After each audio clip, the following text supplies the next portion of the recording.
every time they come on social media, it's always really something drastic. And this time around, another heartbreaking story. Hello and welcome once again aboard JulieCity. How are you keeping? I hope you're keeping well and safe.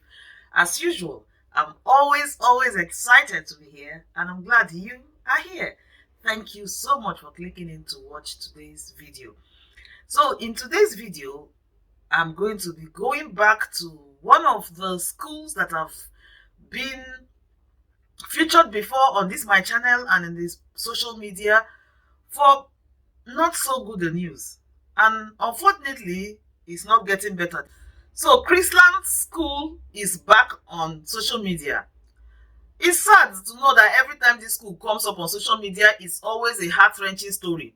I have made a previous video on this school for a similar situation, and they've come up again. And I've also learned that before the previous video I made before that story, there was another one of sexual stuff, accusation of the teacher, and then it was the student who was involved, assumed or alleged drugs and into child's unruly behavior.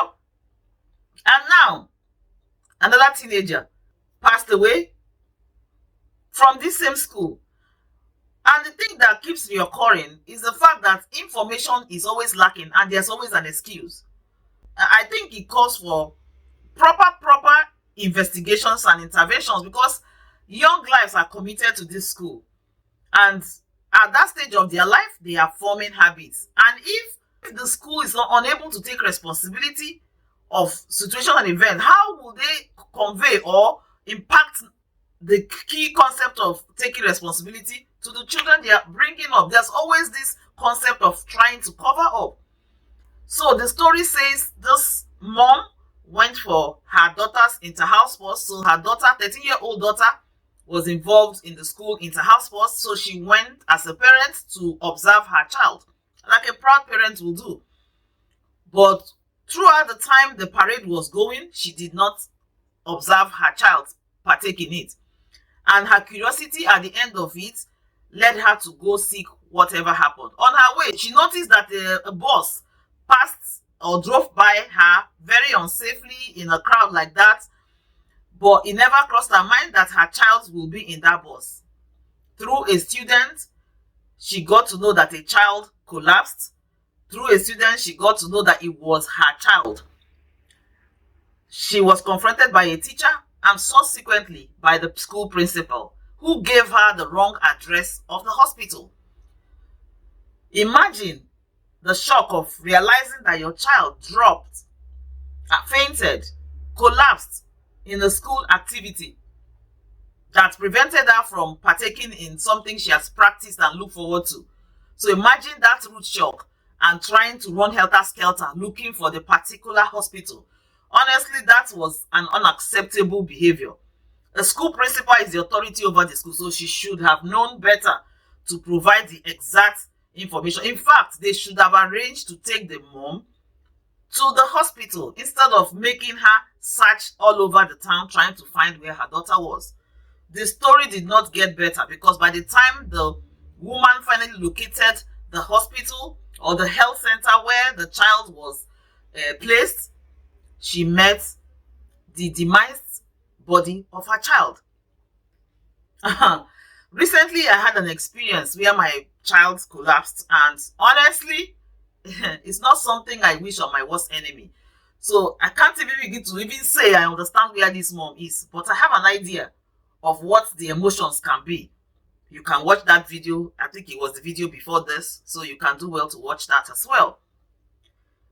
So for that family, they need answers.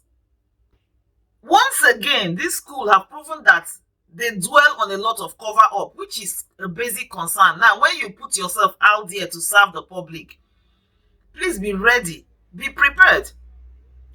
All this mom is asking for is closure. Who can tell her exactly what happened? Because the school is not coming forth, and she's heard different versions. Herself and her family need to bury their child in peace, like she said, but some form of closure will actually help in their mourning process. The other thing that is baffling, which this woman pointed out, is the fact that a school was hosting such an activity. Like, students will be marching, there'll be cluster of parents and students or pupils, there'll be teachers. It's a warm country, so it will be warm, and there was no form of first aid. It was identified by this woman that the child, when she collapsed, buckets of water was poured over her, and then she was taken off or rushed off to a hospital by regular buses, typical of my country, Nigeria, which is sad. So there was no proper first aid. A lot of people have made videos on signs to watch out for. I've made videos that the fact that people died death that was not meant for them just because that initial critical time there was no first aid. I think it's something that people who have employers, students, people gathering together should learn from. I live in the United Kingdom, and every opportunity, people are equipped with first aid skills.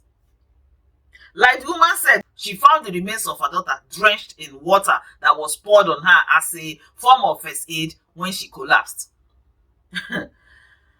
Oh, that is not enough first aid. In fact, that is not first aid. You don't go about pouring water on people, buckets of water on people who collapse, because you don't even know the reason why they collapsed. But with the right information, the right skills, probably, she would have not passed away. I'm just being careful with my words because of YouTube policies. Please, if you're out there, you have a school, or you have employees, you have a particular place where people gather together, do well to find superintendents. You can train a staff to become a specialist in giving first aid. In fact, you can train students. Here, children in primary schools are trained, shown videos of first aid, how to help people who are choking, how to perform mouth-to-mouth resuscitation or even chest compression, what numbers to dial in emergency, and all of that. I know back home in Nigeria, we say their emergency lines are there, but they don't really work. So people lose faith in it. But at least having the ability to carry out basic skills that will actually sustain the person's life until help comes, whatever it may be, is important. So I think it's time for people to begin to think of health and safety issues. If you're gathering people, a lot of people, in one place where there will be a lot of activity, like sporting activity, marching and all of that, there's a possibility for emergencies, health emergencies to occur. How prepared are you? Obviously, this school was not prepared. Probably all she needed was chest compression, mouth-to-mouth resuscitation or breath, or even just putting her in a recovery position in a way that will prevent her from choking. So from the signs the mom declared on her video, her lips were all dark, and that could be linked to some form of heart problem. And the question arises, which the poor woman is asking: her child was fit, her child was healed, she did not observe any form of fever, headache, or anything before the child left. So how can they be telling her that her 13-year-old had a heart attack? Now I went to check as well. It's not impossible for a young child to have a heart attack, but it is rare. That's what research says. Also, the possibility comes, especially if that particular child has a previous heart problem, or what we call the cardiac problems due to birth abnormalities, or something they developed out of certain inflammations that they were exposed to. But by the declaration of this mom, her daughter doesn't have any of this. So what could have happened? Well, like research said, it's possible, but it is rare. So we never know who it will fall upon. But the fact remains that first aid, emergency kits, emergency help, proper medical emergency help comes handy and can actually make the difference between life and death. And it's something we have to begin to become aware, especially in Nigeria. Please, life is worth a lot. Simple, basic things can make the difference. And equipping people and exposing people to skills that are life-saving is actually really important in the midst of every other thing that is happening in our country. You never know. So yeah, like I said, it's a sad situation. It's an unfortunate situation. If there are any further updates, if a closure come, be rest assured I'll come here to update you. Until then, I pray that the family of this 13-year-old will find the closure that they are seeking. And I hope Chrisland school and every other school will take time to use this as a reflective time to make the necessary changes. I hope they will come clean instead of looking for avenues to cover up. Honestly, a child just died. A family just lost their child. Please do the right thing. If there were any witnesses, to at least help them find closure, please don't deny them of that. It is a difficult time for that family. And let's not begin to think of village people. Simple things can actually put village people to shame, like life-saving skills like first aid. So if you have an opportunity to undertake first aid courses to improve your skill, please do. Don't wish it away. Don't bite it away. You never know who you might be saving.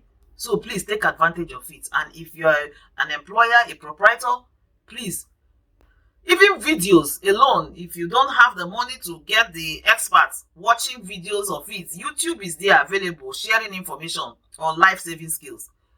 You can actually expose your people to watch. A big school where it's a private school, they pay a lot of money. So spend some money to get teachers trained to become heads of first aid. Employ medical staff, employ nurses who will be able to do these things. And if you're having special occasion and activity where people will be gathering, it's important. It is not waste of money. It's adding value to life. May this family find comfort in their loss. Oh, it's really sad. Till I see you next time, don't forget your health is your wealth. Do well to click on them videos popping up and watch it. If you've not subscribed, this is the opportunity to do so.